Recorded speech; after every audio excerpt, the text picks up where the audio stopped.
ఈ రోజు నా ఆరోగ్యం బాలేనప్పుడు నేను ఆరోగ్యంగా ఉన్నాను. నాకు సద్గురువుగా బాబా నాకు వరదానం ఇచ్చారన్నది మన సంకల్పం అయి ఉండాలి. తర్వాత ఎవరితో మాట్లాడినా ఎలా ఉన్నారు అనంటే ఆరోగ్యంగా ఉన్నామనే చెప్పాలి.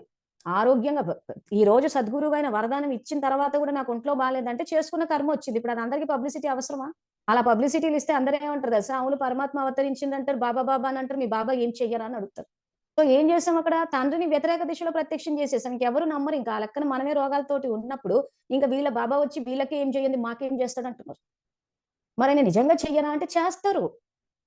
ఆయన ఒక పక్క శక్తిని ఇచ్చేసి నేను ఆరోగ్యంగా ఉన్నాను, దీర్ఘాయుష్మాన్ భవ అన్న వరదానాన్ని కూడా పక్కన ఇస్తే అవన్నీ మనం పక్కన పెట్టేసి ఒంట్లో బాలేదా ఒక్కొక్కసారి మాకు కొన్ని ఫోన్లు వచ్చినప్పుడు అలా ఎవరైనా మాట్లాడినప్పుడు అక్కయ్య అలా మాట్లాడకండి, దేహం గురించి మాట్లాడకండి అంటే, అయ్యో అలా కాదక్కయ్య ఇప్పుడు ఏం జరిగిందంటే తెలుసా మేము మళ్ళీ ఎందుకు అంత కర్మేంద్రియం కుతకుతలాడిపోతుంది దేహం గురించి మాట్లాడాలని చెప్పండి. మరి అప్పుడు రోగాలు ఎప్పుడు నయం కావాలి?